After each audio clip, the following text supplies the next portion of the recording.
I platinumed Hollow Knight Silksong, and I'm going to show you what happened. With 34 trophies to obtain, I'll have to find practically everything from mask shards to fleas, fighting the toughest enemies to complete the Hunter's Journal, and beating the game several times. We begin the first act as Hornet, who finds herself being abducted to an unknown location, but she manages to break free and eventually finds out they were taking her to the Citadel. Our goal becomes to ascend through the lands of Farloom to reach it at the Kingdom's Peak to understand why they were doing so. Exploring through Farloom is no easy task, and it is filled with dangerous spikes and enemies, but we'll meet characters that can provide us resources, such as Chakra, who sells items to help navigate around the map. Eventually, I would find my first tool, which would unlock me a trophy. Tools are a vital resource in helping Hornet against enemies. There are 3 different types: red, which means they'll help us during battle, blue provides us defensive options, and yellow for utility. Moving forward, I would find a large creature stuck in silk, but I was unable to free it until I found the silk spear, which unlocked me a trophy. It allowed me to throw my needle forward, penetrating the silk and releasing the bell beast. It began battle, and it hit hard with its double damage attacks, while I had a measly 5 health points, which would be quite the common occurrence. I managed to defeat the bell beast, unlocking me another trophy, but as well as fast travel between certain locations. With the entrance now open, I would find myself in Deep Docks, a place filled with lava, and stumble across another ability, the Swift Step, which allows me to sprint and reach a new location where I encountered Lace. She's fast and nimble, capable of parrying our attacks. When I thought the end was near, I made a simple mistake of walking back into a multi-attack. I went back again and successfully defeated her for a trophy, before she flees off into the distance. This would now allow me to enter the far fields. I explored around for a bit before returning to the town in Bone Bottom, where I fulfilled my first wish for a trophy. Wishes are basically side quests. They'll have us donating resources, defeating enemies, or rescuing characters for rewards, and we'll have to be completing a fair few for future trophies. Speaking of which, I unlocked another shortly after for acquiring 2 spool fragments. By gathering 2 of them, it forms a spool which allows us to hold more silk, which can be convenient to use for healing or our silk skill. Back in Farfields, I would meet the seamstress, who offered to upgrade my cloak to be able to ascend the air drafts in the area. As I went to do so, I was ambushed by the 4th chorus, a mechanical insect capable of breaking the platforms, exposing the lava below. However, I would be successful after dropping a boulder from above, destroying it in the process. I took the air drafts up and found myself in Greymoor, a rainy and bleak area filled with the most annoying enemies ever. Luckily, I found halfway home,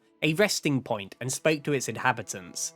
One of them being New, asking me to fulfill her wish of defeating the bugs of Farloom, which is tied to a future trophy. I then found the bell station for future travel, though more importantly, I found a secret by breaking the wall on the lower platform.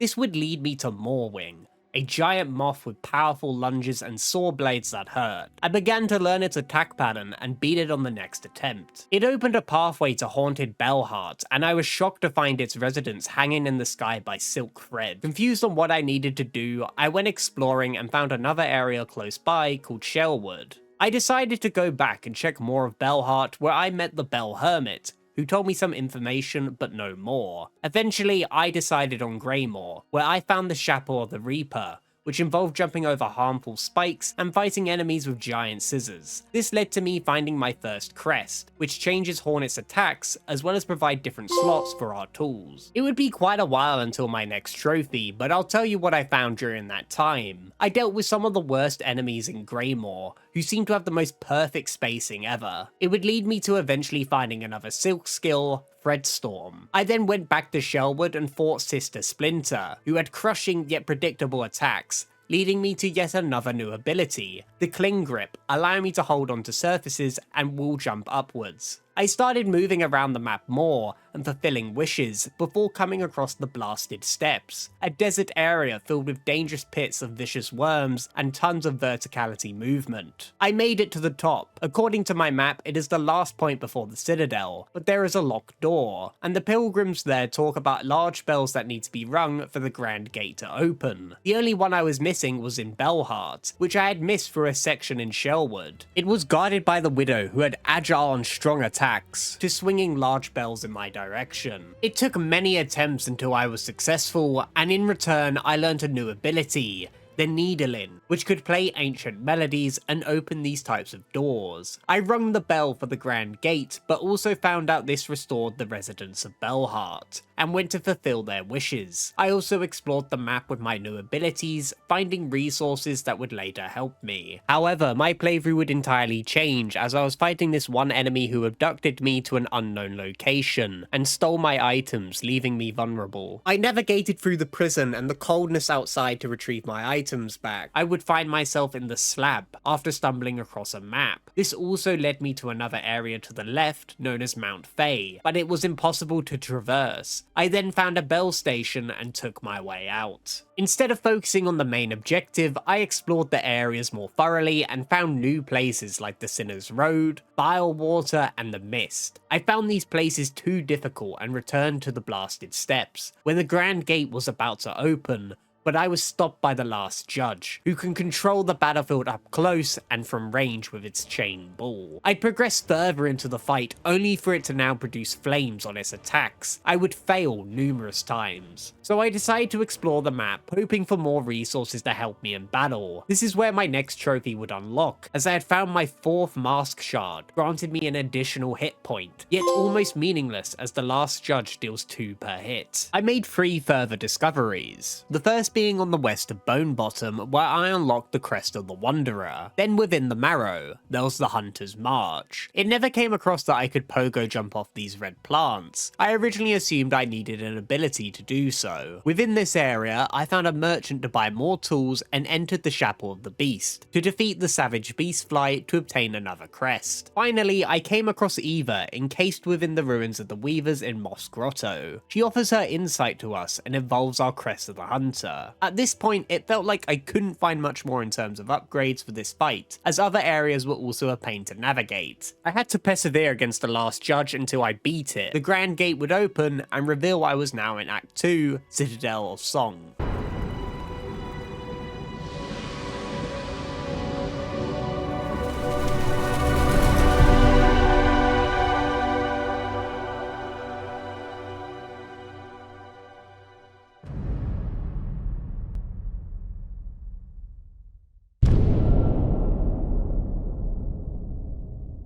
A massive labyrinth of large halls and underground systems. I would come across Lace again, who describes of a power that waits above. Hornet deciphers from her journey that a curse affects the land, a creature of a higher caste, and that it desires her silken shell. Lace mocks her and flees upwards, when a scream can be heard and silk spools from above, summoning the dormant bugs in the Citadel. As I explored further, I came across the Cogwork Dancers, who move predictably with their dash attack. It was a test of endurance, having to fight them for several rounds. I focused one of them down until one remained, and from there it was less stressful to land the final blow. This caused an elevator to appear, but it was locked by 3 songs that needed to be obtained throughout the Citadel. Of course, I would get sidetracked and help with the Songclave settlement, obtain wishes to fulfill, and explore even more environments. My next 2 trophies would unlock. I rescued half of Farloom's lost fleas. Early on in my playthrough, I met the Flea Master, who exclaimed of all the lost fleas that need help returning home, and will be needing to find them all for another trophy. I also completed New's wish for another. Back in the Citadel to progress, I needed to fight Trobio, a dancer with bombs and fireworks, as well as tornadoes that split to the side, which I kept getting caught into. Luckily, the bench was close to this fight,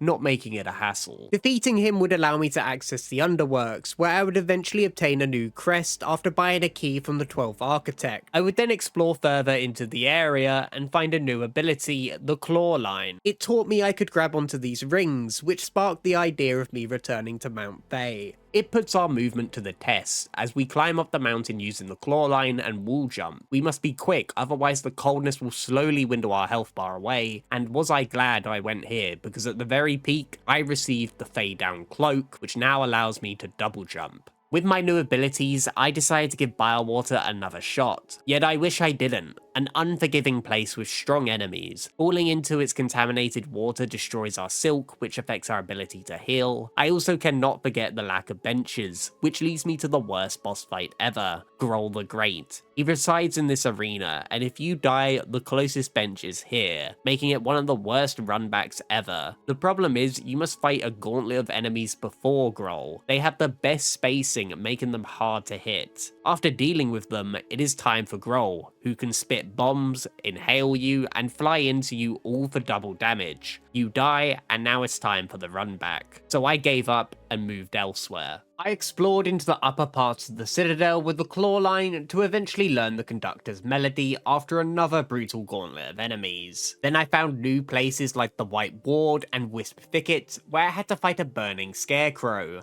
This is where I made use of another crest, the Wanderer. This is because usually your default down aerial is at an angle, which was awkward to use against this boss. This new crest changes it to being straight down, making the fight much easier. Eventually I returned to the Citadel and explored it even further, unlocking a trophy for opening all its Ventrica stations, which are fast travel points around the area. Following up on this, I went on a mission to rescue a merchant, which led me to discovering a secret passage through the Memoriam located to the east of the Citadel. I wall jumped upwards, revealing a breakable wall into the putrefied ducts, where I found the final Bellway station for a trophy. I helped the characters around Farloom and fought more bosses. It began to feel like I was improving at the game, taking less attempts than I would against those in Act 1, or was it the upgrades that I was finally getting? In fact, one tool I had found prevented me from getting contaminated in bile water, allowing me to finally defeat Groll. There was so much to find and do, from meeting the Huntress to defeating the first Sinner, unlocking new skills, crafting tools, buying items, to finding areas that will become important later. At this point, I decided to focus on the main story. I would find the remaining songs to learn the melody for a trophy. It unlocked the elevator, which took me to a fight against Lace. Despite her fast attacks, there was an opening to hit after her dash. Eventually, I would come out successful, where I then progressed further into the cradle. This had a cocoon, which revealed Grandmother Silk. She controls several sharp blades that move swiftly through the arena, as well as cutting through the air with her claws and deadly silk. Yet it wasn't over as she fell. The rubble from the ceiling would begin to fall and spikes appear on the platform below. But eventually I overcame the challenge, defeating Grandmother Silk for the trophy Weaver Queen. It shows us the entirety of the Citadel being covered in silk, resulting in lifeless bugs, and Hornet within the center taking on a new form. Our save is now before the end and allows us to clean up other trophies. So, I rescued all Farloom's lost fleas and received their final gift, being a tool. Luckily, one of the fleas will sell you locations on the ones you haven't found. Next up was involving this item I had found in Bilewater called the Twisted Bud. There was a quest originally given in Shellwood by Greyroot, who looks a bit like it. If you take the Twisted Bud to them, they'll ask for another wish to be fulfilled, which turns out to be a mistake as they crush Hornet with their grasp. We find ourselves in an unknown location. Turns out this incident has become our new crest, and we are unable to change out of it. In addition, it destroys our use of silk and tools, meaning we'll have to use our map knowledge to know where we are going. After talking to a few characters in Bellheart, they described that I need to find someone in Greymoor to resolve the problem. However, there is a trophy for defeating Grandmother Silk with this curse. It would take me several attempts to do so, as not having the ability to heal is quite the detriment. This ending shows us Grandmother Silk on Hornet encased within a shell. The screen fades to black and we can hear it cracking open while a creature begins to scream, unlocking the Twisted Child trophy. I'd finally arrive at the place in Greymoor where I meet Yarnaby, who can perform the operation. However, they'll need some items obtained from the Sinner's Road, which we must pay up for. I get the curse removed, and it becomes the crest of the witch. I had done most of the wishes available, but there was one left, Silken Soul, where I needed to speak to the caretaker of Songclave. He discussed that it was capable of sealing Grandmother Silk away, however I needed a few items. Luckily I had one of the hardest ones to obtain, the Seeker's Soul, acquired after defeating Groll. For the next items, I simply had to speak to his relatives and find the snare setter in Weave Nest. He took these items and crafted them into a trap, then placed it in the arena. I defeated Grandmother Silk once more, but this time I played the Needle-in, activating the trap, which pulled her in as well as Hornet, but Lace interferes, breaking us free and the two disappear into the void, unlocking us the snared Silk trophy. This would turn out to be a big mistake, as void-covered Silk penetrates through the ground. We are now in Act 3, Abyss.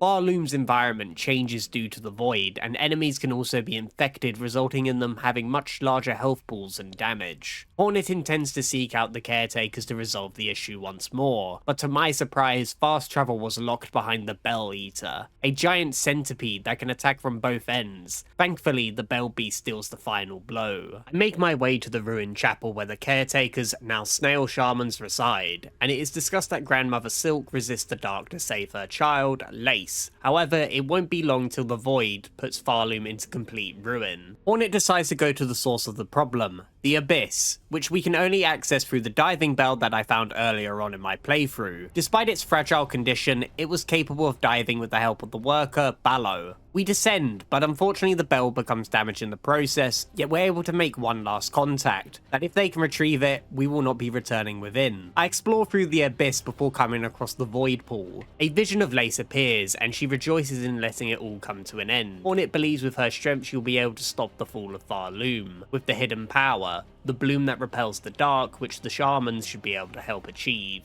However, there is just one problem. We're stuck in the Abyss. Luckily, we learn a new ability here, Silksong, which allows us to fire our needle upwards and follow along with it. We'd escape out of the Abyss and meet with the shamans again. This hidden power is named the Everbloom, but it can only be accessed within Hornet's memory. The shamans can use a spell to reveal the flower. However, old hearts of the kingdom are needed to perform it. They teach us a new melody, allowing us to draw out memories of Farloom's past to seek them out. When I opened the map, I was confused on seeing two of them in locations I've never been. I ended up meeting with the Green Prince, who I met and saved in Sinner's Road. In this memory, I had to fight one of the most annoying bosses ever, where it just runs away and summons projectiles, then fight an enhanced version of the Cogwork Dancers with the Green Prince. However, this was not one of the old hearts I needed, so I decided to go one of the locations I had been, Coral Tower, where I engaged in a gauntlet of fights before facing Crust King Khan, who was surprisingly easy. He would just throw out these spiky pillars a lot, and I would just dodge them attack, eventually claiming my first lost heart.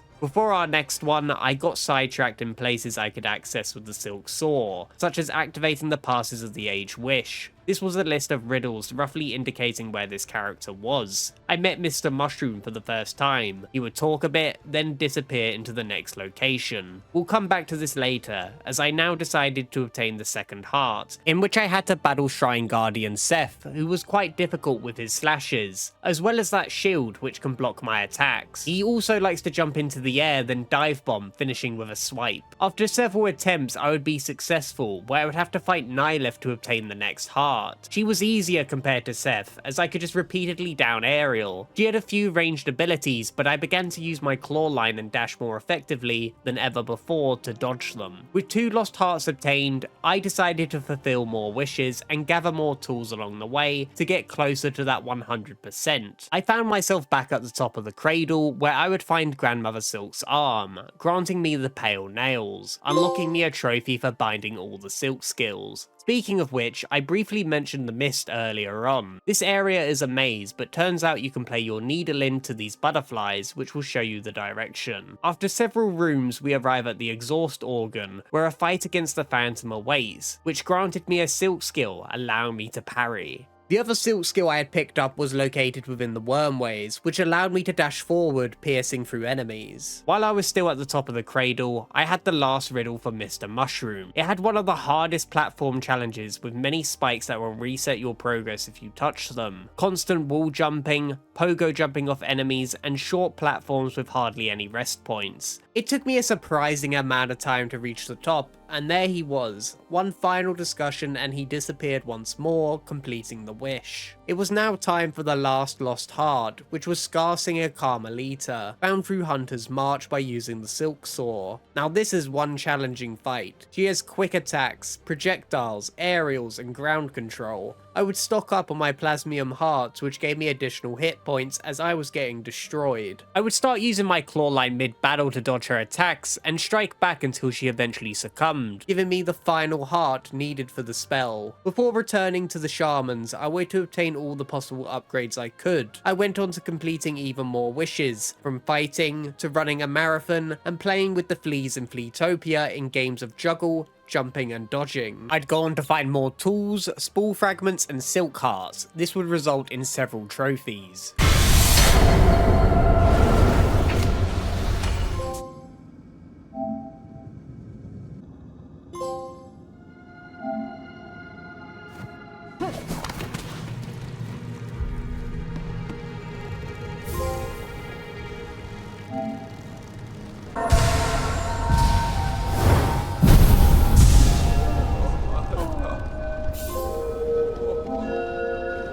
The next two would conveniently be next to the chapel, involving the Silksong to obtain the crest of the shaman, unlocking me the final one. And remember Eva? I believe for this trophy we need to use several memory lockets which are randomly found around Farloom. These allow us to upgrade the crest to hold more tools. Upon speaking to her, she will suggest binding with Hornet, giving us the ability to regenerate silk at a bench. Back to the shamans with the lost hearts. They produce a spell and we delve into Hornet's memory, finding more about herself before receiving the Ever Bloom, granting us another trophy. We find that the diving bell was restored by Ballo and dive into the abyss once more. Before entering the void, I found the map for the area, unlocking me the cartographer trophy. Ever Bloom in hand, I descend into the void and find Grandmother Silk. However, Lost Lace arises and engages in battle. A difficult fight as she can summon projectiles and leave a trail of spikes upon dashing, making it harder to punish her. Her parries and jumps would seem to always catch me off guard, almost as if she knew if I was going to jump or sidestep. When it seemed like I had won, it was not over, as the arena would begin to flood with the void. I jumped and dashed over to avoid it, yet Lost Lace would still put up a fight. It would take me a dozen attempts to free her from the void. Grandmother Silk would grant us the last of her power to Silksong, though it wouldn't be enough as the two drift in the open void, with the Everbloom slowly fading away. It shows us what I would assume to be the knight from the first game, putting Hornet and Lace to safety, unlocking us the Sister of the Void trophy. Shortly after, we see Mr. Mushroom blasting off into the sky, with the words "to be continued," unlocking us the Passing of the Age trophy for granting the Herald's wish. I would then receive completion for achieving 100% and finishing the game. It was now time to get the Hunter's Memento. Throughout our journey, every time we defeat an enemy, it is added to the Hunter's Journal. If you defeat enough of them, you add a description, which is needed for the trophy, meaning we need to defeat over 200 enemies many times. Thankfully, I realized this early on in my playthrough, so it didn't take me long to clean up. It was a surprise I could use tools to get enemies that reside within the terrain, and discover new areas I hadn't previously saw for additional enemies. This meant that there were only 2 more trophies before the platinum, one for completing the game in under 5 hours, and the other for achieving 100% in under 30 hours. Speedrunners were already attempting the game, meaning there was a rough route that could be used for these trophies. You could use the challenge button, which causes Hornet to aggro enemies to achieve a skip, meaning you get access to the Cling Grip with ease. Going from all the abilities and tools to practically nothing was an experience. You do get a nail upgrade during the run to make it slightly easier, but not having the extra mask shards makes one bit of the run extremely